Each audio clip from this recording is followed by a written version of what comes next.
नमो भगवते वासुदेवाय। ओम नमो भगवते वासुदेवाय।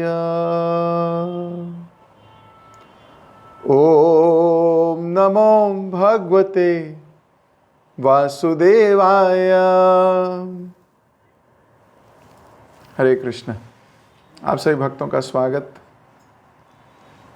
हम लोग पढ़ रहे हैं ग्रंथराज श्रीमद् भागवतम, श्रील व्यासदेव जी की लिखित, और जिसको ऐसा कहा जाए कि अंतिम जो उन्होंने ग्रंथ लिखा, अंतिम जो उन्होंने शास्त्र लिखा, वो श्रीमद् भागवत है। और जैसे जैसे व्यक्ति बड़ा होता है, अगर इसको एक मटेरियल दृष्टिकोण से, आयु के दृष्टिकोण से देखा जाए, तो जैसे जैसे वो प्रचुर मात्रा में भक्ति करता रहता है, उसकी रियलाइजेशंस बढ़ती रहती हैं। जब हमारा भक्ति में 1 वर्ष हुआ था तो कुछ रियलाइजेशन रही होंगी, जब 2 हो गए तो रियलाइजेशन बदली होंगी, और संलग्न रहे, मेहनत करते रहे 3, 4, 5, 10, 15, 40, 50, तो सोचिए उसके बाद क्या मर्म निकलेगा। तो श्रील व्यासदेव जी ने कई ग्रंथ लिखे, कई बातें लिखी, कई शास्त्र लिखे, कई उपनिषद लिखे, लेकिन अंतिम लास्ट काम उनका है श्रीमद् भागवतम। तो आप सोच सकते हो कि इसमें उन्होंने क्या ही निचोड़ दिया होगा। तो जनरली जितने रूल्स बनाए जाते हैं, पर जो अंतिम बनता है वही मैक्सिमम, वही फॉलो होता है कि नहीं। अंतिम रूल यही है। तो श्रीमद् भागवतम ना केवल भक्तों की और भगवान की लीला कथा है, गुण कथा है, रूप कथा है, इस कथा के बीच में ऐसी दवाई है जो हमारा भव रोग दूर कर सकती है। ये एक ऐसी दवाई इसमें मिश्रित की गई है। एक तो इतनी मीठी है, उस मिठास के पीछे मेडिसिन है, और ये ऐसी मेडिसिन है जो व्यक्ति को हर भवरोग से मुक्त कर सकती है। तो हम 4था स्कंद श्रीमद् भागवतम का पढ़ रहे थे, और 30वां अध्याय चल रहा था। पिछली क्लास में हमने पढ़ा कि किस प्रकार प्रचेताओं ने अपने पिता की आज्ञा पालन की और समुद्र के भीतर जाकर तपस्या करना शुरू कर दिया। और तपस्या भी कैसी तपस्या? तपस्या में शिवजी ने जो मंत्र दिया, वो मंत्र का उच्चारण कर भगवान विष्णु को प्रसन्न किया। तो हमने भगवान शिव की गाथा गाई थी कि वो कैसे भक्त हैं। शिवजी से अगर वास्तविक मिलन हो तो शिवजी हमेशा प्रेरणा देंगे भगवान की सेवा करने की। शिवजी से वास्तविक मिलन हो तो शिवजी हमेशा प्रेरणा देंगे भगवान के भक्त बनने की। शिवजी ये नहीं कहते बस मेरे तक ही है, बस दैट्स इट, आगे नहीं, मैं ही सब कुछ हूं, ऐसा नहीं है। शिवजी प्रेरणा देते हैं भगवान की सेवा करने की, भगवान के भक्त बनने की। तो प्रचेताओं को शिवजी ने मंत्र दिया जिससे कि भगवान को प्रसन्न किया जा सके। तो पिछली क्लास में तो हमने शिव जी की स्तुति गाई थी, किस प्रकार वो हनुमान जी का रूप धारण कर उनका वास्तविक स्वरूप क्या है, वो किस भाव में सेवा करते हैं, इसके विषय में हमने थोड़ी चर्चा की थी। अब हम आगे श्रीमद् भागवतम में पढ़ते हैं आज का श्लोक। प्रचेताओं द्वारा 10,000 वर्षों तक कठिन तपस्या किए जाने के बाद भगवान तपस्या का फल देने के लिए उनके समक्ष अत्यंत मनोहर रूप में प्रकट हो गए। इससे प्रचेताओं को अपना श्रम सार्थक प्रतीत हुआ। तात्पर्य जगत गुरु शिल प्रभुपाद जी के द्वारा जगत गुरु शिल प्रभुपाद की जाए। 10,000 वर्षों तक तपस्या करते रहना बहुत सुखद प्रयास नहीं लगता, तो भी भक्तगण भगवान की कृपा प्राप्त करने के लिए ऐसी तपस्याएं करते हैं। उस काल में जब जीवन अत्यंत दीर्घ होता था, लोग हजारों वर्षों तक कठिन तपस्या कर सकते थे। कहा जाता है कि रामायण के रचयिता वाल्मीकि जी ने 60,000 वर्षों तक ध्यान रूपी तपस्या की थी। भगवान ने प्रचेताओं की तपस्या की सराहना की और अंत में वह अत्यंत मनोहर रूप में उनके समक्ष प्रकट हो गए। इस प्रकार वे सभी अत्यंत प्रसन्न हुए और की गई अपनी तपस्या के कष्टों को भूल गए। भौतिक जगत में यदि कोई कठिन श्रम के बाद सफल होता है तो वे अत्यधिक प्रसन्न होता है। इसी प्रकार भक्त भी भगवान के संसर्ग में आते ही सारे श्रम तथा सारी तपस्या को भूल जाते हैं। यद्यपि ध्रुव महाराज केवल 5 वर्ष के बालक थे, किंतु उन्होंने सूखी पत्तियां खाकर, केवल जल पीकर तथा निराहार रहकर कठिन तपस्या की थी। इस तरह वे 6 मास के पश्चात भगवान का प्रत्यक्ष दर्शन कर सके थे। जब उन्होंने भगवान का दर्शन किया तो वे अपनी सारी तपस्या भूल गए और कहा, स्वामिन कथार्थो अस्मि। हे भगवान, मैं अत्यंत प्रसन्न हूं। असल में ये तपस्याएं सतयुग, द्वापर तथा त्रेता युग में की गई थीं, इस कलयुग में नहीं। इस कलयुग में हरे कृष्ण महामंत्र का जप करने से वही फल प्राप्त किया जा सकता है। चूंकि इस युग के लोग पतित हैं, अतः भगवान इतने दयालु हैं कि वे उन सब से सरल विधि प्रदान करते हैं। हरे कृष्ण महामंत्र के जप मात्र से कोई भी वही परिणाम प्राप्त कर सकता है जैसा कि भगवान चैतन्य महाप्रभु ने इंगित किया है। हम इतने अभागे हैं कि हम हरे कृष्ण महामंत्र हरे कृष्ण कृष्ण कृष्ण हरे हरे, हरे राम राम राम हरे हरे, हम इतने अभागे हैं कि हम हरे कृष्ण महामंत्र का जप करने की ओर भी आकृष्ट नहीं होते। ओम अज्ञानतिमिरान्धस्य ज्ञानाञ्जनशलाकया चक्षुरोन्मीलितं येन तस्मै श्रीगुरुवे नमः। श्रीचैतन्यमनोभीष्टं स्थापितं येन भूतले स्वयं रूप कदा मह्यं ददाति स्वपदान्तिकं।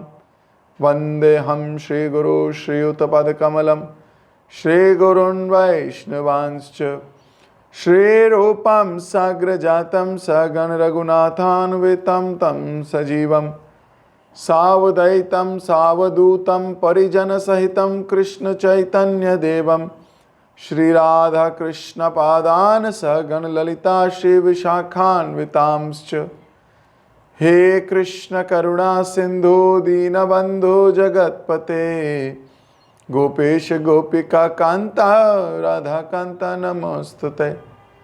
तप्त कांचन गौरांगी राधे वृंदावनेश्वरी वृषभानुसुते देवी प्रणमामि हरिप्रिये।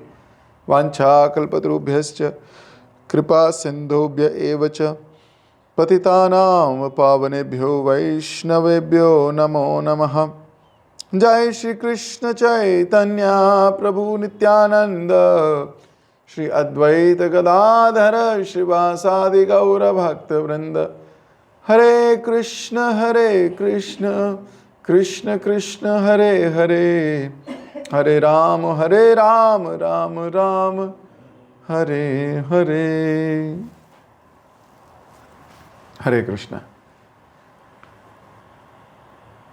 तो यहाँ बताया गया कि प्रचेताज ने 10,000 वर्षों तक तपस्या की।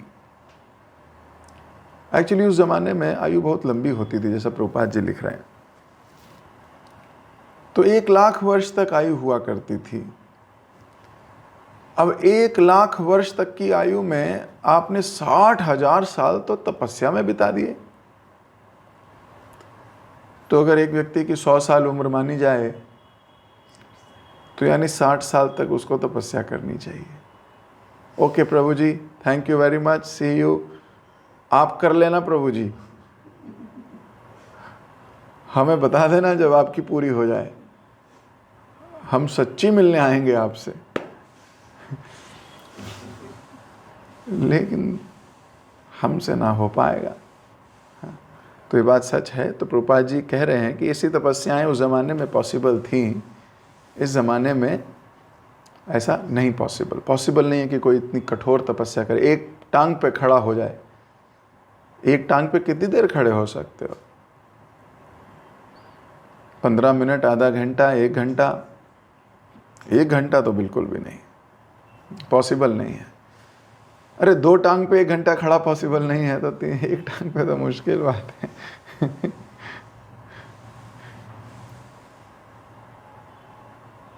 पर उस जमाने में बहुत तपस्याएं की जाती थी, क्योंकि भगवान को तपस्या से रिझाया जाता था। उस युग का ये धर्म हुआ करता था। तो यहां 10,000 वर्षों तक तपस्या करी पृचेताज ने, कहां पे? पानी में रह के। और भगवान ने जब देखा कि अरे ये बच्चे बहुत मेहनत कर रहे हैं, तो भगवान उनकी तपस्या का फल देने के लिए बड़े ही सुंदर रूप में उनके समक्ष प्रकट हो गए। अब जब भगवान प्रकट हो गए तो फिर जो तपस्या कर रहा है उसको लगा कि भाई मेरे तपस्या का फल मिल गया मुझे, और किस लिए तपस्या कर रहा था मैं? हर वो तपस्या जो शरीर को सुख देने के लिए या अंत में शरीर का कुछ अच्छा हो जाए इस करने के लिए बनी है, वो तपस्या नहीं है, वो तमोगुणी तपस्या है। श्रीमद् भगवद गीता में भगवान 3 प्रकार की तपस्या की चर्चा करते हैं: सतोगुणी तपस्या, रजोगुणी तपस्या और तमोगुणी तपस्या।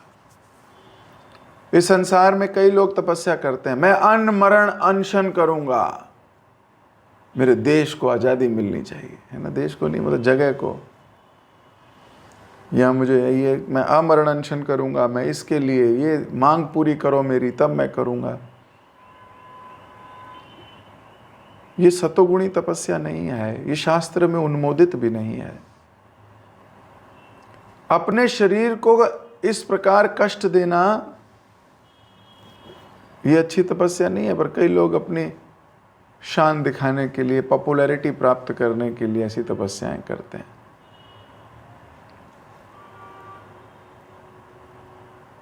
वास्तविकता से बहुत दूर हैं। तपस्या का अर्थ है वॉलेंटरीली की जाए भगवान की संतुष्टि के लिए। अगर उसमें भगवान की संतुष्टि नहीं है तो वो तपस्या तमोगुणी तपस्या है, भगवान ने स्वीकार ही नहीं किया। हम कुछ बहुत बड़ी तपस्या करके भगवान को प्राप्त नहीं कर सकते। भगवान ने कहा भक्त्या मां अभिजानाति, मेरे को तो भक्ति से स्वीकार किया जा सकता है, कर्म कांड से मुझे नहीं प्राप्त किया जा सकता।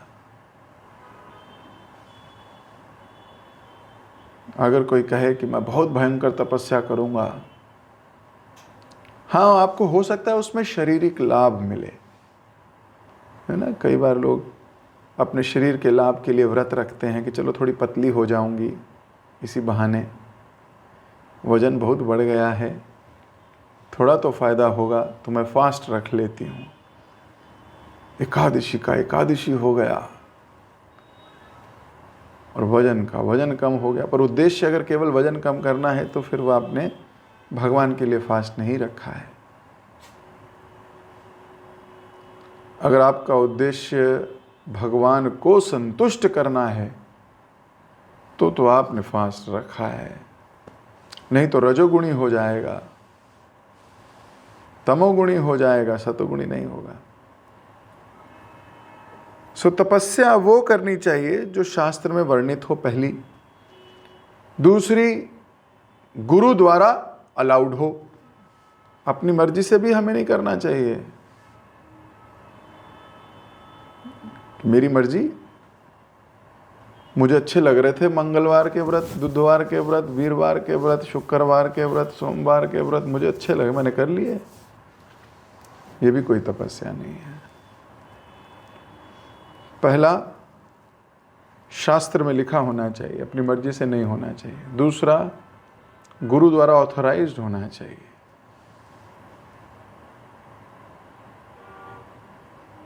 तीसरा, आपके शरीर के लायक होना चाहिए। कई बार हम इससे ज़्यादा वाव ले लेते हैं, ऐसी ऐसी वाव ले लेते हैं जो हमारे लिए पॉसिबल ही नहीं है। फिर थोड़े दिनों में चंचल हो जाते हैं, फिर भाग जाते हैं, है ना, क्योंकि ऐसी वाव ली जो हमारे बस की नहीं है। मैं हर रोज केवल एक ही बार खाऊंगा, किसी से पूछा नहीं, किसी ने कहा नहीं, किसी ने करा नहीं, खुद वाव ली हुई है। फंस जाएंगे किसी दिन। कई बार तपस्या करते हैं ताकि लोग तारीफ करें। सूक्ष्म रूप से तो तारीफ करने की है ना, सुननी है अपनी तारीफ, इसलिए तपस्या करने लगते हैं। बस हमारी तारीफ हो जाए। भयंकर भयंकर वाव्स ले लेंगे जो आपके शरीर के लायक नहीं है, बियॉन्ड है। We should not do that. तो गुरु द्वारा उन्मोदित हो, शास्त्र द्वारा लिखी गई हो और आपके शरीर के लायक हो, जो आप कर सको। तो जनरली सब का सम करोगे तो जो गुरु कह देंगे वो कृष्ण शास्त्र लिखा होगा और आपके लायक होगी, वो ऐसे ही बताया जाएगा। तो सबसे बड़ी वाव तो यही है, आज्ञा पालन।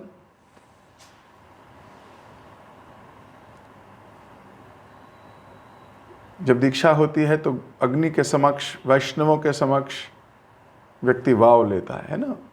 मैं प्रतिज्ञा करता हूँ कि मैं ढंग से 16 माला का जप करूँगा ध्यानपूर्वक, इम्पॉर्टेंट डेज में 25 माला करूँगा, एकादशी का पालन करूँगा और मैं वैष्णव सेवा करूँगा, 4 नियम को मैं दृढ़ता से पालन करूँगा। ये सब व्रत लेता है। ये तो बेयर मिनिमम है, मतलब यहाँ से तो शुरू होती है भक्ति, ये लक्ष्य नहीं है। कई लोग बोलते हैं यहीं ख़त्म होती है भक्ति, दीक्षा हो गई अब मेरा हो गया। अरे वहीं से शुरू होगी भक्ति, इसीलिए इसका नाम है इनिशिएशन। इनिशिएट करना, इनिशिएट मतलब शुरू करना।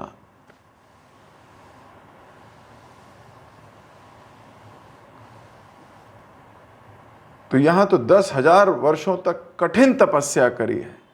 क्यों बोला है? शिव जी ने कहा है तभी तो करी है। गुरु जी ने कहा है, गुरु जी ने कहा है तो करनी है।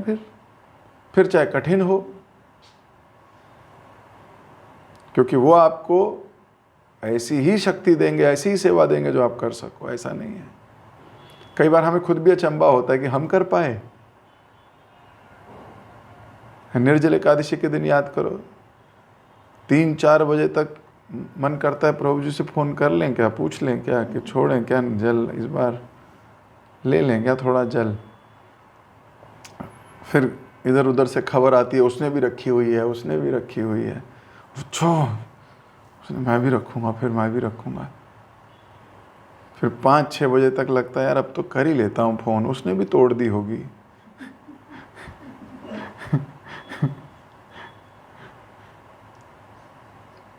फिर पता लगता है उसने भी नहीं तोड़ी, इसने भी नहीं तोड़ी, इसने भी नहीं तोड़ी, मैं ही रह जाऊंगी बस, मैं अकेली। मैं नहीं रख लेती हूँ, रख लेता हूँ। 7 बजे फिर फ़ोन करे तो प्रभु जी बहुत ज़बरदस्त तबीयत खराब होने वाली है। प्रभु जी बोलते हो लेने दो, घबराओ नहीं, मरोगी नहीं। हैं ऐसा क्या प्रभु जी? हाँ नहीं कुछ नहीं, एक दिन की बात है, घबराओ नहीं। तो फिर थोड़ा बल ले लेते हैं, फिर 8 बजे तक का।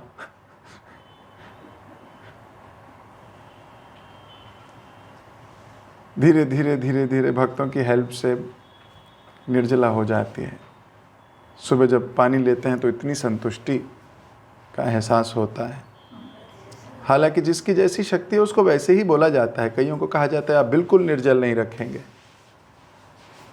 उस बेचारे के लिए पानी पीना तपस्या हो जाती है, क्योंकि वो तो रखना चाहता है, जो वो रखना चाहता है उसके दिल की करनी नहीं दी।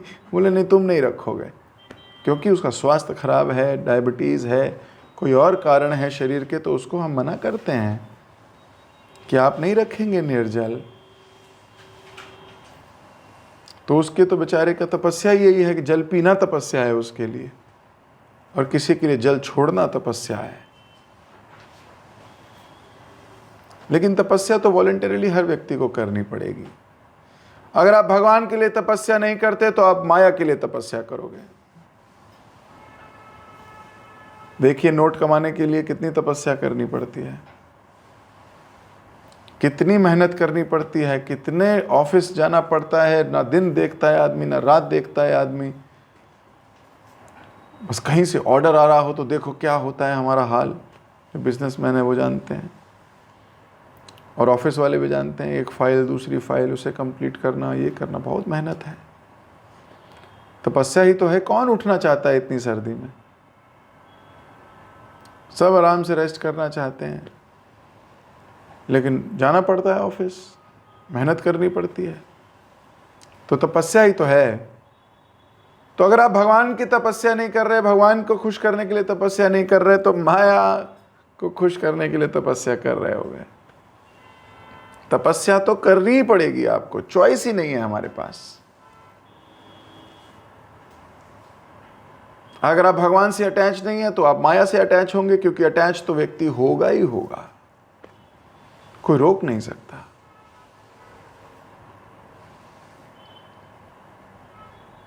तो यहां बताया गया प्रचेताज ने, जैसा शिव जी ने कहा वैसे कठिन तपस्या करने लगे।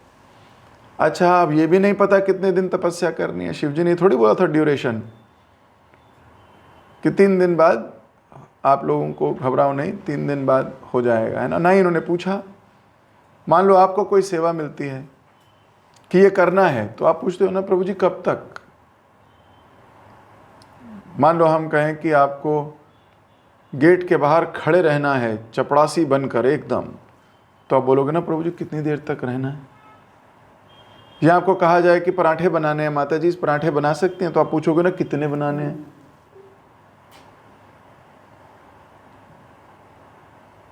ये तो पूछोगे ना। वो एक्चुअली में आप पूछना चाहते हो खत्म कब होगी, उस हिसाब से कैलकुलेट करने लगते हो दिमाग। यहाँ आधे घंटे की सेवा है, 1 घंटे की सेवा है, 2 घंटे की सेवा है, कितनी देर की सेवा है, ताकि इनकी सेवा खत्म हो तो मैं अपनी योजना बनाऊं।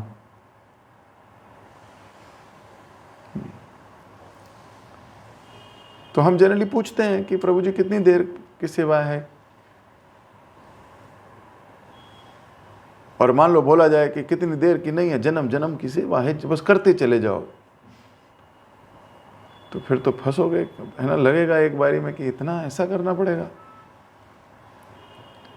अब जब प्रचेताज तपस्या करने बैठे थे तो उन्होंने शिवजी से नहीं पूछा था कि प्रभु जी कितने दिन के बाद भगवान जनरली प्रकट होते हैं, रिपोर्ट क्या कहती है पुरानी, जनरली एवरेज ट्रेंड क्या चल रहा है, मतलब क्या बेंच क्या ट्रेंड है, ऑन एन एवरेज कितने समय में आ जाते हैं, है ना। जनरली ऐसा पूछेंगे कि नहीं कि चलो आप हमें नहीं बता पा रहे तो ये पुरानी हिस्ट्री क्या कहती है, ट्रेंड क्या कहता है, ट्रेडिशन क्या कहता है कि 5 दिन 6 दिन कर लूं। जैसे मेरे को याद है जब पहली बार मुझसे कहा गया था कि आप एकादशी व्रत रखा करो, तो मुझे तो पता नहीं था एकादशी कितनी बार आती है, मुझे लगा था हर हफ्ते आती है। तो मैंने प्रभु जी से पूछा था, मैंने कहा प्रभु जी तो कौन से दिन होती है, संडे होती है कि मंडे होती है, ट्यूसडे। मन करता संडे नहीं होनी चाहिए, संडे थोड़ी पार्टी शार्टी करते हैं हम। तो जब प्रभु जी ने कहा कि नहीं नहीं वो 15 दिन में एक बार आती है, तो ऐसे लगा बहुत अच्छी एकादशी, मुझे बहुत अच्छी लगी एकादशी। 15 दिन में आती है, हर हफ्ते नहीं आती। क्योंकि मेरी माता जी तो हर हफ्ते कुछ फास्ट वगैरह रखा करती, तो मुझे लगता था कि हर हफ्ते ही आती होगी इनकी तरह। तो बोला 15 दिन में आती है। तो व्यक्ति पहले ही सोचने लगता है अपनी इंद्र तृप्ति कितनी कटेगी, कितनी टूटेगी, कितनी छूटेगी, कितनी बनेगी। तो प्रचेताज ने पूछा नहीं कि कितने दिन सेवा करनी पड़ेगी। शुद्ध भक्तों के आप आचरण देखिए, ना वो ये पूछते हैं कि कितने दिन सेवा करनी है, ना वो ये पूछते हैं कि आपातकालीन परिस्थिति कितने दिन चलेगी। जब जीवन में कष्टों का पहाड़ टूटता है और वो भी अनिश्चित काल के लिए टूटता है, तो भी भक्त विचलित नहीं होता। जब इंद्र ने वर्षा कर दी थी घनघोर, दसम स्कंद श्रीमद् भागवतम में पढ़ेंगे हम,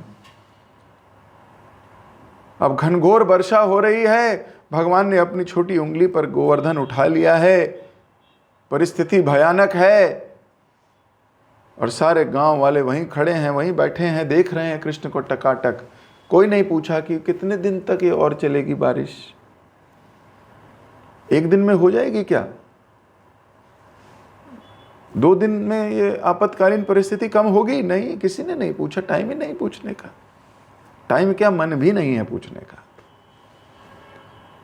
आपकी भक्ति की परीक्षा तब होती है जब अनिश्चित काल के लिए अनिश्चितताएं आए, कठिनाइयां आए, परिस्थितियां आए, अनिश्चित काल के लिए आए, लेकिन आप निश्चित डगमगाओ नहीं। परिस्थितियां अनिश्चित हो सकती हैं, आप निश्चित हैं, आप डगमगाएंगे नहीं।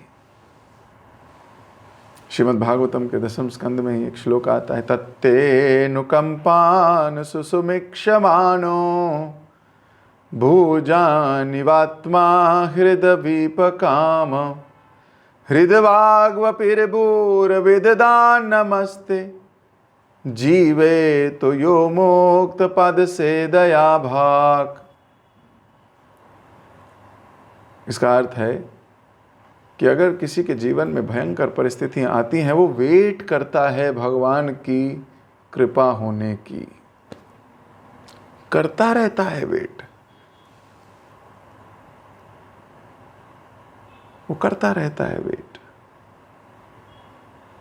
बदले में ये नहीं कहता भगवान ये क्या हो रहा है, नहीं, वो वेट करता है भगवान आप किसी दिन कृपा होगी मेरे पे। उसका फेथ डगमगाता नहीं, उसका फेथ डगमगाता नहीं। बारंबार भगवान को प्रणाम करता है, फिर भी रिस्पेक्ट दूर नहीं होती उसकी, उसका विश्वास नहीं टूटता। वो अपने हृदय से, अपने शब्दों से, अपनी वाणी से, हर चीज से भगवान की सेवा में लगा रहता है। जीवे तो यो मुक्त पद से दया भाक, वो जीते जी मुक्त है और भगवान उसके राइट हैं, ऐसे बोलते हैं, इट इज हिज राइट। तो कृष्ण का अधिकार है उसके ऊपर। अधिकार समझते हो ना, जैसा आप कि चश्मा है, चश्मा, इस चश्मे पे मेरा अधिकार है, मैं तोड़ूं या मैं पहन लूं, ये अधिकार मेरा अधिकार है। ऐसे भगवान के ऊपर उस व्यक्ति का अधिकार है। कैन यू इमेजिन, अधिकार वर्ड यूज किया गया है।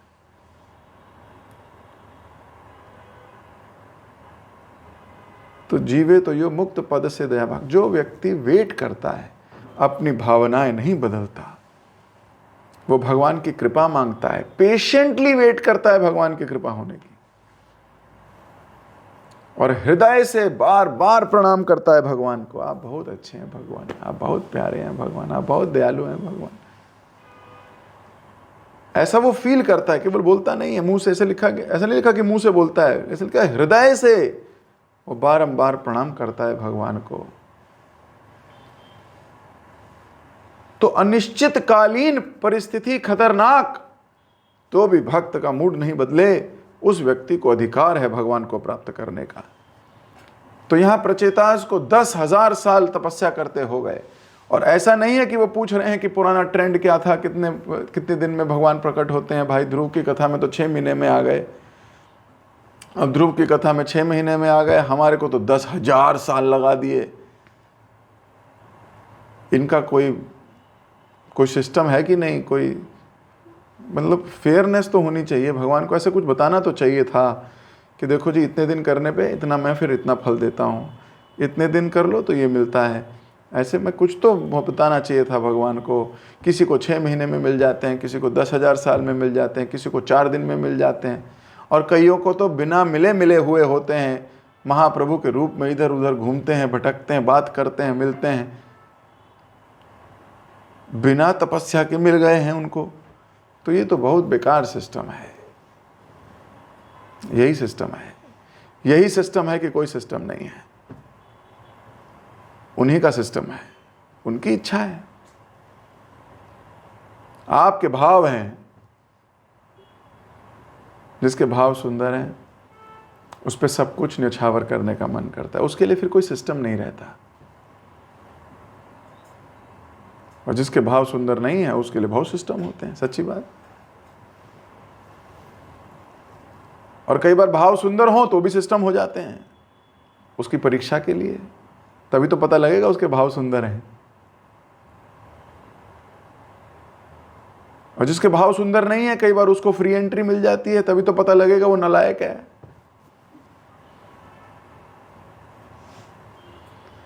इसलिए भगवान की लीला तो भगवान जाने, उस पर दिमाग लगाओगे मुंह के बल गिरोगे।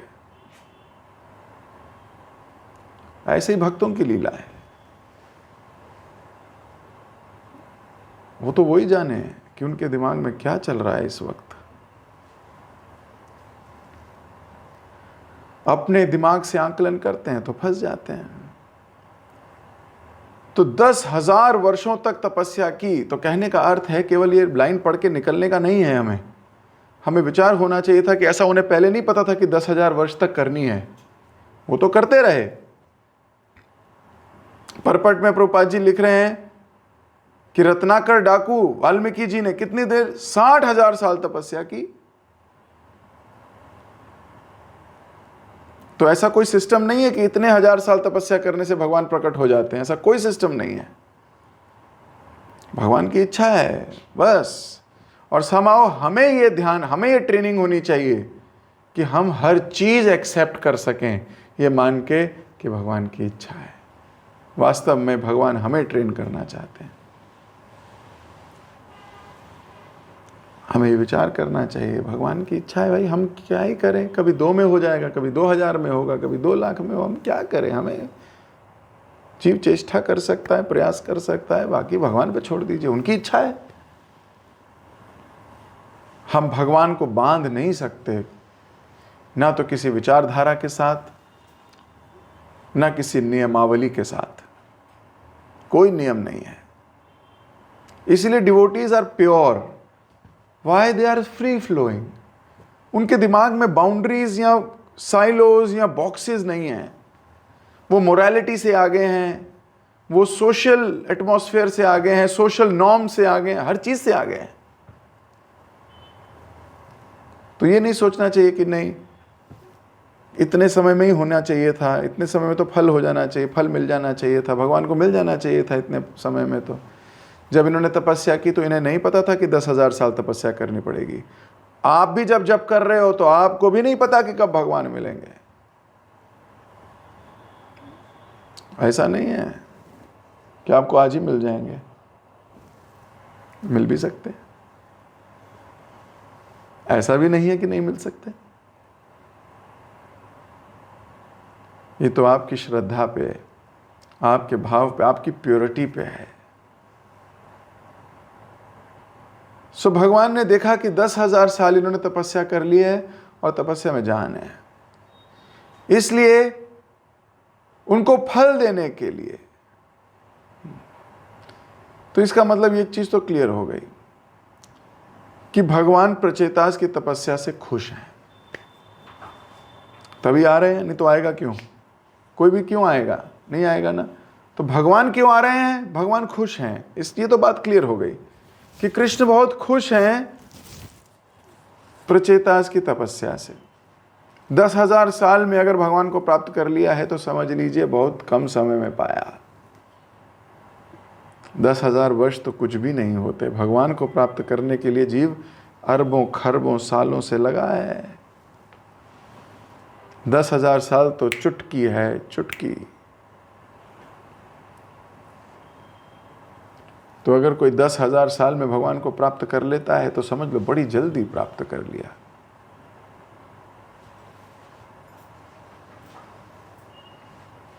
तो भगवान खुश तो होगा, ये तो पता लग गया है। और फिर बड़े मनोहर रूप में उनके सामने प्रकट हो गए हैं। फिर प्रभुपाद जी बल दे रहे थे कि जब भगवान प्रकट हो जाते हैं ना, फिर व्यक्ति अपनी तपस्याएं भूल जाता है। वो इतना खुश हो जाता है भगवान को देखकर कि उसको अपने कष्ट नहीं याद आते हैं। आपने ऐसा महसूस किया है कभी?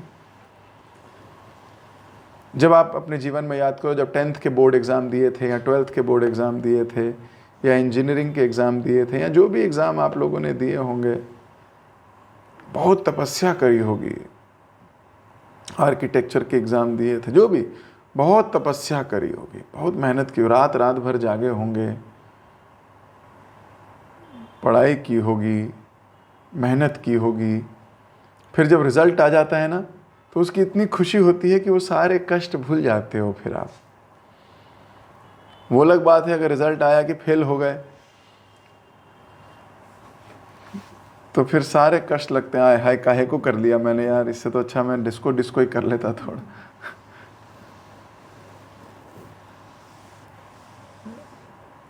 लेकिन अगर पास हो जाते हो तो सारे कष्ट भूल जाते हो। यही वास्तविकता है जीवन की। जब भगवान मिल जाएं, समक्ष प्रकट हो जाएं, आपकी तपस्या का फल देने वाला व्यक्ति वहीं खड़ा है, तो आप सारी तपस्याएं भूलते हो। फिर कहते हो ओहो बहुत मजा आया था। फिर वो दिन आपको बड़े अच्छे लगने लगते हैं। आपको पता है, मैं सुनता हूँ 4-5 भक्त कभी अपने पुराने दिन याद करते हैं हम, तो याद करते हैं कितनी मेहनत हुई है। वास्तविकता ये है, संसार में लोग मेहनत को भूल जाते हैं, वो केवल फल याद रखते हैं, सिर्फ फल याद रखते हैं। मान लीजिए कोई व्यक्ति एक एरोप्लेन खरीदता है, मान लो, तो सब ये तो याद कर सकते हैं एरोप्लेन खरीदा, लेकिन ये नहीं पता उस एरोप्लेन खरीदने के लिए उसने कितनी मेहनत करी होगी, कितना परिश्रम किया होगा। अगर उसने खुद अपने बलबूते पे बना है, बाप दादाओं का, अंबानी इसका हाथ नहीं है उसमें तो, पर व्यक्ति याद नहीं रखता। व्यक्ति कहता है एंड क्या हुआ है, पर यह नहीं पता उसके लिए कितना परिश्रम किया होगा। फिर जब फल मिलता है तो परिश्रम सुखद लगने लगता है। सच्ची बात है। हम बोलते हैं इट इज़ वर्थ इट, है ना, ऐसे बोलते हैं। मैंने देखा है कई बार भक्तों को, बच्चों को, टीचर्स को, कई लोगों को बोलते हुए it is worth it, it is worth it. सारी मेहनत वर्थ इट थी। तपस्या नहीं देखते लोग। लोग क्या, हम खुद नहीं देखते। जब हम कुछ प्राप्त कर लेते हैं तो हमने कितनी तपस्याएं करी हैं, तब जाके यहां तक पहुंचे हैं। कई रातें बिताई होंगी ऐसे ही, कई बार दिल को मारा होगा, कण कण कण कण कण करके अपने को संभाला होगा। होता है कि नहीं? तब जाके कोई मटेरियल वर्ल्ड में भी कोई मकाम पे हासिल होता है किसी को। तो स्पिरिचुअल वर्ल्ड की तो बात ही क्या है। जब मटेरियल वर्ल्ड में इतनी मेहनत करनी पड़ती है तब जाके कोई फल मिलता है, तो स्पिरिचुअल वर्ल्ड की तो बात ही क्या है। अगर मैं आपको बोलूं 500 श्लोक सुनाइए मुझे शास्त्रों में से, आप कहोगे 500 श्लोक याद करने के लिए तो हमें 500 साल चाहिए प्रभु जी। लेकिन अगर किसी को याद है तो सोचिए उसने कितनी तपस्या की होगी, तभी तो याद है। ऐसे ही तो याद नहीं होते, तपस्या करनी पड़ती है कि नहीं? मेहनत की होगी उसने, कितनी मेहनत की होगी। जैन लोग मेहनत नहीं देखते, तपस्या नहीं देखते, वो एंड देखते हैं। तो यहां पे प्रभुपाद जी लिख रहे थे कि वो इतने प्रसन्न हो गए कि अपने 10,000 सालों की तपस्या को भूल गए। और प्रभुपाद जी लिख रहे थे कि भौतिक जगत में यदि कोई कठिन श्रम के बाद सफल होता है तो बड़ा प्रसन्न हो जाता है। इसी प्रकार भक्त भी भगवान के संसर्ग में आते अपने सारे श्रम, सारी तपस्या भूल जाता है। उसे बोलता है मिल गए अब हमारे को भगवान। ध्रुव महाराज ने सूखी घास, सूखी पत्तियां, हवा पानी खाकर 6 महीने तपस्या की है। लेकिन जब भगवान मिल गए तो प्रभुपाद जी लिख रहे हैं, बोल रहे थे, मैं बहुत प्रसन्न हूं।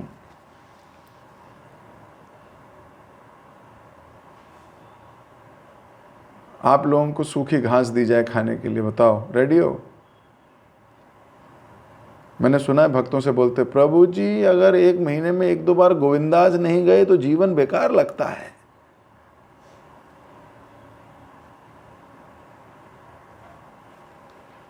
ना। कुछ भक्त तो हैं वो आपको कहीं नहीं मिल रहे तो समझ लो गोविंदास में बैठे होंगे।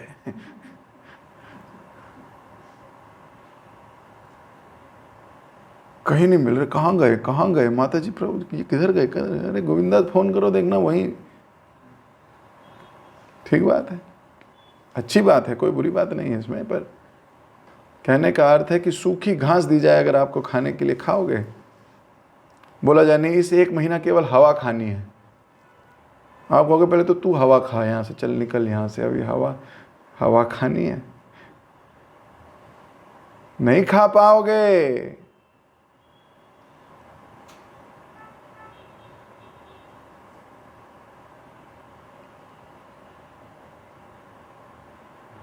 ये सारी कठिन तपस्याएं बड़ी इंपॉर्टेंट हैं।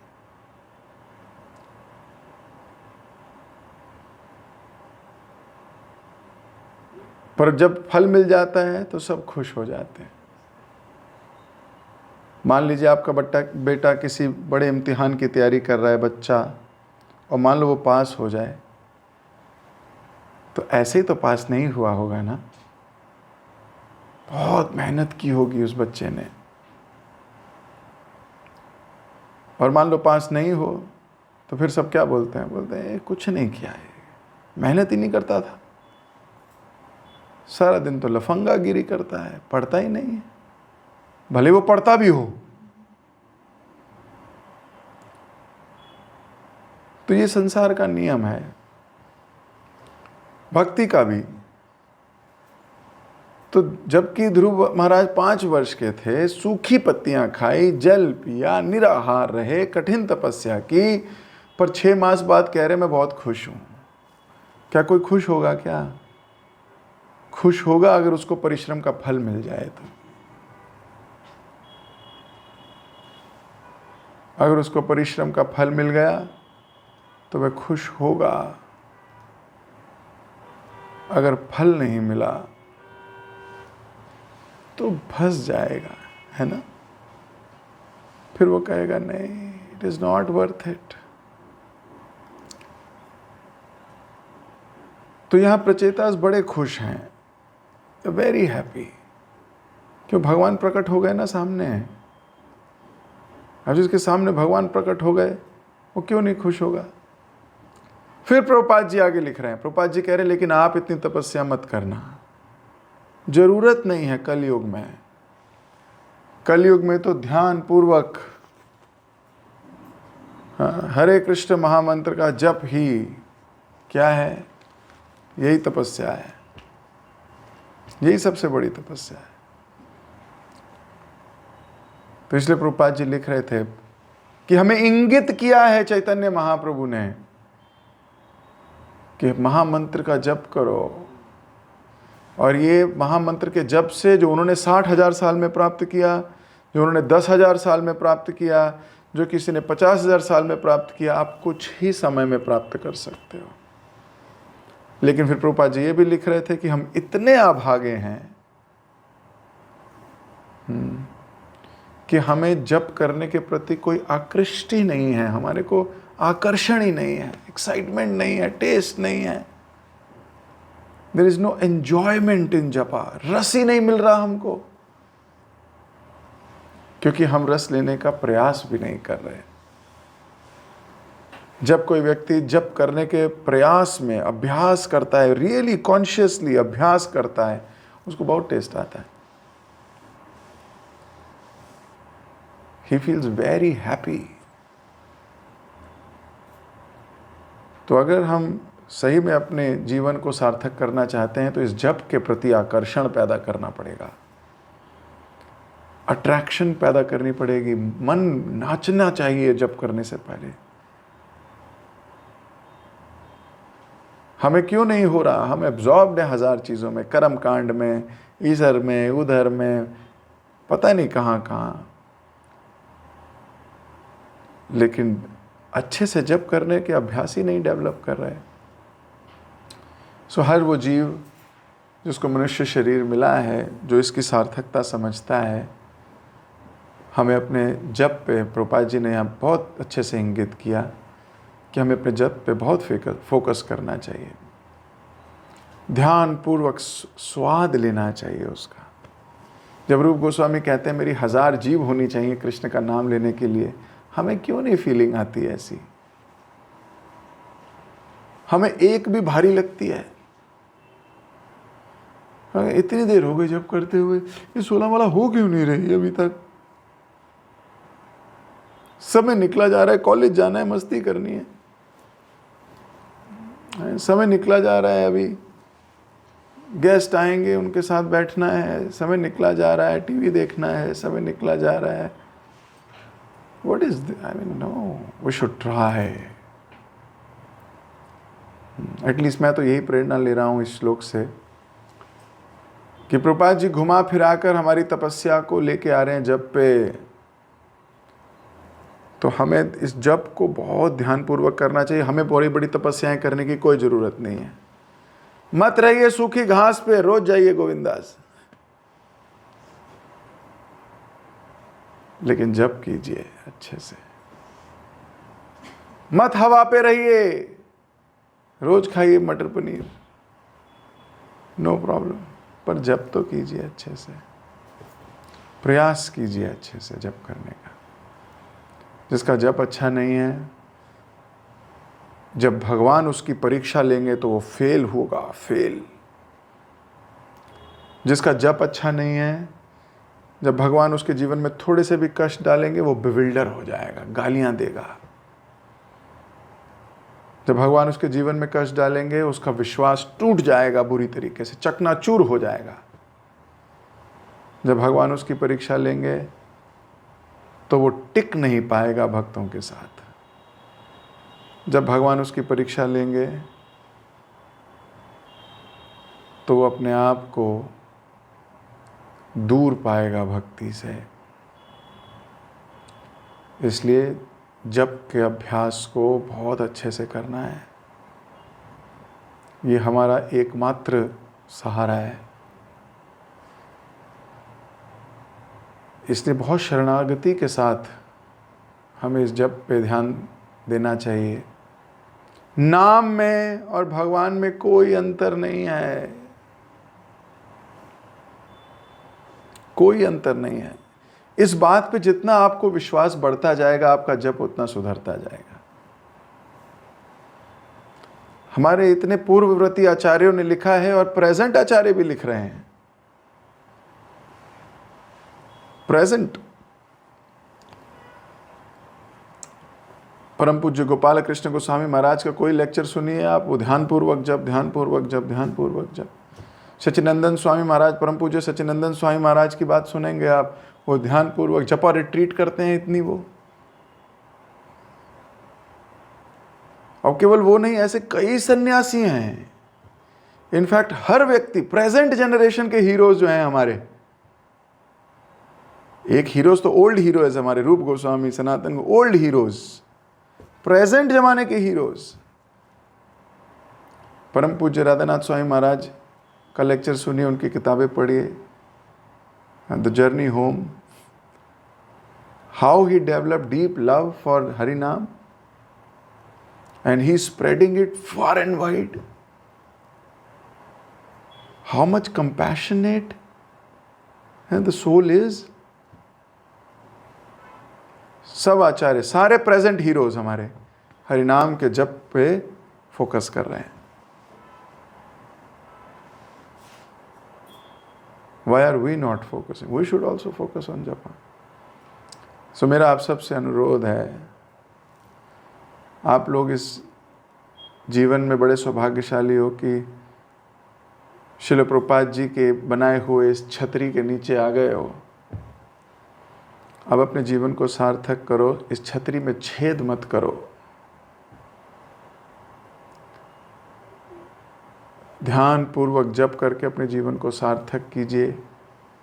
बल दीजिए एक दूसरे को ध्यान पूर्वक जप करने में। इधर उधर की बातों का समय नहीं होना चाहिए। प्रजल्पा का कोई स्थान नहीं है, कोई स्थान नहीं है। आप प्रजल्पा करके अपना समय नष्ट कर रहे हो और अपनी आत्मा को भगवान से दूर कर रहे हो। एक दूसरे की बातें करके, एक दूसरे की निंदा करके, एक दूसरे के अनुमान लगाकर आप अपने आप को भगवान से दूर कर रहे हो। समय वेस्ट मत कीजिए। नो प्रजल्पा। महाप्रभु का आदेश है, ग्राम्य वार्ता ना करीबो, ना ग्राम्य वार्ता ना सुनीबो। ना तो ग्राम्य वार्ता कहो और ना सुनो। कोशिश करो भगवान का नाम लेने के लिए। कई बार भक्त भी एक दूसरे से बात करते हैं, घंटों घंटों बात करते हैं, अजीब इधर उधर की बातें करते रहते हैं। क्यों करनी है? नहीं करनी चाहिए। आज से अपने आप को रोकिए, कंट्रोल कीजिए। हरिनाम के जप में हमें अपनी रुचि बढ़ानी है। अपने कान को हरिनाम सुनने की आदत डालनी है। तो मैं इन्हीं बातों के साथ अपनी वाणी को विराम दे रहा हूँ। उम्मीद करता हूँ कि ये श्लोक जितनी संजीदगी से मैत्रेय मुनि विदुर जी को समझा रहे हैं, उतनी ही श्रद्धा से मैं और आप मिलके सुने और बार बार इसको समझें कि पहला तपस्या जरूरी है और कलयुग में तपस्या हरे कृष्ण महामंत्र है। दूसरा, तपस्या का कोई ये नियम नहीं है, अवधि नहीं है कि 4000 साल, 2000 साल, 2 दिन, 6 दिन। ये तो आपके ऊपर डिपेंड करता है, आप कितनी स्फूर्ति, कितनी इच्छा, कितने भाव से भगवान के नाम को और गुरु की आज्ञा का पालन कर रहे हो। जितनी जल्दी करोगे उतनी जल्दी भगवत धाम या भगवान के स्वरूप के दर्शन कर पाओगे। और तीसरा, जब भगवान का स्वरूप या भगवत धाम या भगवान को प्राप्त कर लोगे तो अभी जो तपस्याएं कर रहे हो वो सब छोटी लगेंगी। आप कहोगे इट इज़ वर्थ इट। तो इस श्लोक में 3 मुख्य केंद्र बिंदु थे। इन तीनों को मुझे विश्वास है आप रिवाइज कीजिएगा। जगत गुरु श्रील प्रभुपाद के जय। ग्रंथराज श्रीमद् भागवतम की जय। किसी भक्त का कोई प्रश्न, कोई टीका या कोई टिप्पणी? राजकुमार प्रभु। हरे कृष्ण प्रभु जी, प्रणाम। हाँ जी। आज का लेक्चर बहुत प्रभु जी बहुत इमेजिंग था और जीवन में बहुत सुधार होने का। प्रभु जी आपने बताया भगवान बड़ी तपस्या से मिलते हैं, लेकिन मेरी तपस्या तो बहुत कम है। भगवान आपके रूप में मुझे भगवान मिल जाए प्रभु जी।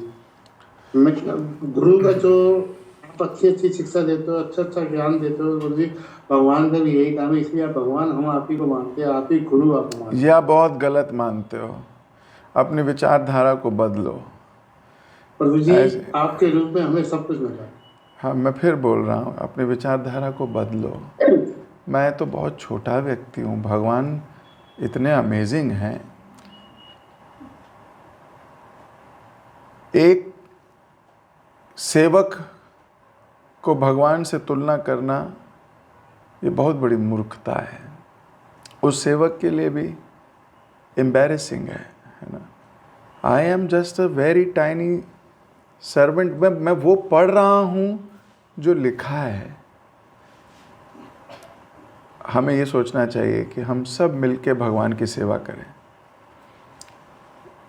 जब तक हम ये विचार रखेंगे, we all are servants and we are trying to serve, तो हाँ, मैं प्रयास कर रहा हूँ और मैं चाहता हूँ आप सब भी प्रयास करो और आप सब मेरे पे कृपा करो, मेरे लिए भी प्रार्थना करो कि मैं अपने प्रयासों में कामयाब हूँ, लगा रहूँ, अपने समय से च्युत ना हूँ।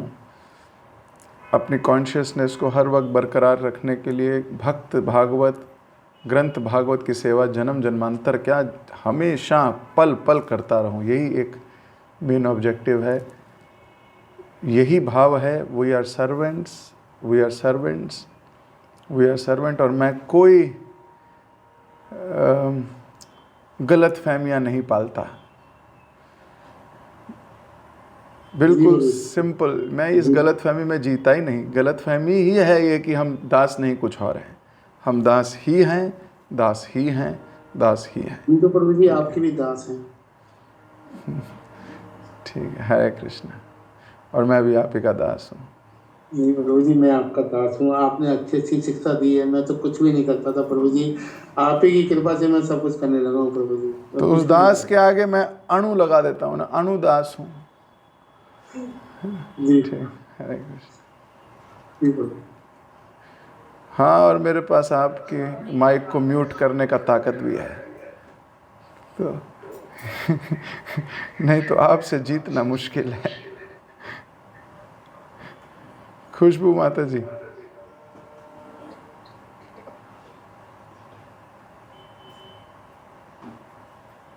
आपकी आवाज नहीं आ रही माता जी।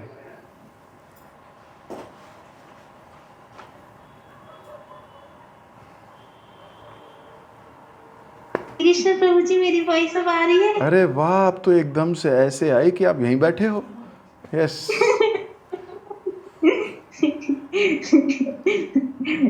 प्रभु जी, मेरा जो प्रश्न है ना, वो पहली वाली क्लासेस से है। वो मुझे क्यूरियोसिटी हो रही थी। आपने बताया था ना कि जो नारद जी हैं, वो बोल रहे थे कि सिद्धलोक में इनवाइट कर रहा था प्राचीन भविष्य को। तो आप बोल रहे थे कि वो शायद वो सिद्धलोक के वासी है, उसमें प्रभुपाद जी बोल रहे थे, तो आपने बताया था।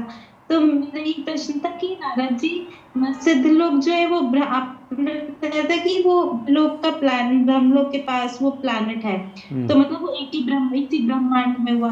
तो क्या हर ब्रह्मांड में नारद जी अलग अलग हैं? फिर ये भी बोलते हैं नारद जी तो कहीं भी ट्रेवल कर सकते हैं। मतलब मुझे इस करेक्ट, आपने सही कहा। नारद जी जैसे विष्णु भी हर प्लेनेट में अलग है।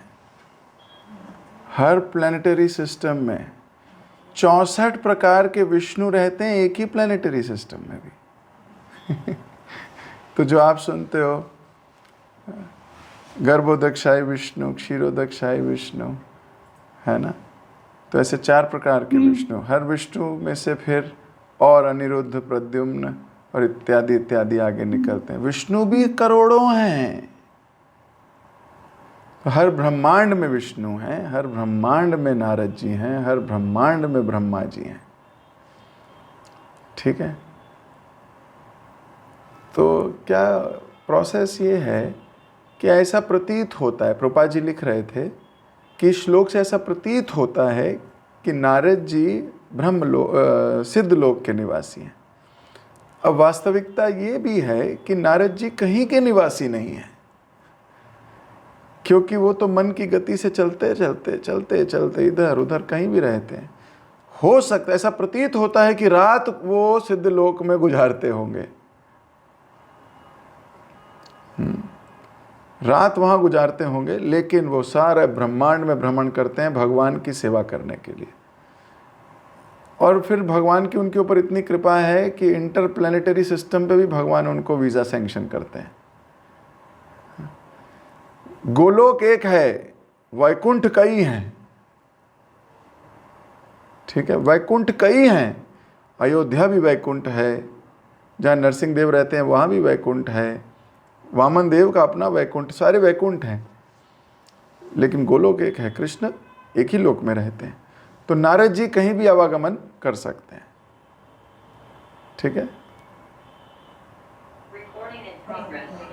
तो वह भी जा सकते हैं और गोलोक भी जा सकते हैं। हाँ, तो मतलब बहुत सारे नारद जी गोलोक जाते हैं। बिल्कुल जाते हैं। इसके ऊपर 2-3 कथाएं हैं, मैं आपको सुनाऊंगा कभी। एक बार तो यही हुआ, नारद जी को थोड़ा घमंड हो गया था कि देखा मैं ही जा सकता हूँ हर लोक में। तो भगवान ने नारद जी को दूसरे नारद जी से मिलवाया था। तो नारद जी भी घूम गए। नारद जी बोले, अरे नारद मैं हूँ, ये कौन है? तो भगवान ने बोला, तुम अपने आप को अकेले नारद समझते हो? तो नारद जी फिर प्रणाम किए भगवान को, क्षमा मांगे, बोले गलती हो गई, मैं भूल गया था कि आप सर्वोपरि हैं और मुझे ऐसा लगने लगा था मैं आपको जान गया हूँ। जैसे ब्रह्मा जी भी मोहित हो गए थे, ऐसे नारद जी भी मोहित हुए। इसकी लंबी लीला है, किसी दिन पूरे अच्छे से सुनाऊंगा आपको, पर फिलहाल के लिए नारद जी भी मोहित हो जाते हैं, ऐसा भी कई जगह वर्णन है। शिव जी भी मोहित हो जाते हैं, ऐसा तो भागवतम में ही वर्णन है। नारद जी भी ऐसे भी मोहित होते हैं। तो अर्थ यह है कि कोई भी भक्त भी मोहित हो सकता है। इसलिए बचते हुए चलो भाई, बचते हुए चलो, ठीक है। हरे कृष्ण। ओके, मुझे दीजिए इजाज़त, समय हो गया, मैं अपनी वाणी को यहीं दे रहा हूँ विराम। हरे कृष्ण। हरे कृष्णा प्रभु जी, दंडवत प्रणाम। Thank you so much Prabhu ji, इतनी अमेजिंग क्लास के लिए। प्रभु जी मेरी कुछ लर्निंग्स हैं। फर्स्ट, जैसा आपने बताया था कि तपस्या का क्या अर्थ होता है, तो तपस्या का अर्थ होता है जब हम भगवान की संतुष्टि के लिए वॉलंटियरली कुछ सर्विस करें। और आपने कुछ चेक पॉइंट्स बताए थे तपस्या के कि तपस्या होती है जो शास्त्रों में अनुमोदित हो, गुरु के द्वारा सैंक्शन हो और हमारे शरीर के लायक करने लायक हो। सेकेंड पॉइंट प्रभु जी आपने बताया था कि हमारी भक्ति की परीक्षा तब होती है या हम भगवान को प्राप्त करने के अधिकारी जब होते हैं जब हम अनिश्चित काल के लिए हमारे पर परिस्थिति कोई आए बट हम डगमगाए नहीं, हम दृढ़ रहे और अपना मूड में कोई विचलित ना हो। और एक थर्ड पॉइंट आपने बताया था कि नाम जब जो है वो कलयुग की तपस्या है जिससे हम भगवान को प्राप्त कर सकते हैं उतने ही टाइम, मतलब उससे कम टाइम में जितने टाइम में प्रचेताज ने या वाल्मीकि जी ने प्राप्त किया था। बट उसके लिए हमें कॉन्शियसली एब्जॉर्ब होके और शरणागति से जप करना है और जप करने का अभ्यास करना है। और लास्ट में प्रभु जी आपने एक बात बोली थी कि भागवतम एक ऐसी दवाई है जो हमारे हर भवरोग को दूर कर सकती है। तो प्रभु जी आप ये 1 घंटे का जो स्पैन ऑफ टाइम में जब भागवतम क्लास लेते हो, ये सारी एंजाइटी जितनी भी हमारी टेंशन होती है सबको दूर कर देती है। आप इतना डीपली हर एक श्लोक को, एक लाइन को एक्सप्लेन करते हो। So we are so grateful to you and thank you so much Prabhu ji इतनी अमेजिंग क्लास के लिए। और हम सब आपका धन्यवाद करेंगे और हम सब प्रभु जी का धन्यवाद करेंगे एक बार हरे कृष्ण महामंत्र बोलकर।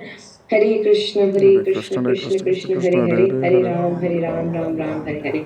आप सभी भक्त का बहुत बहुत धन्यवाद इतने प्रेम से श्रवण करने के लिए। हरे कृष्ण, धन्यवाद, प्रणाम। हरि हरि। Recording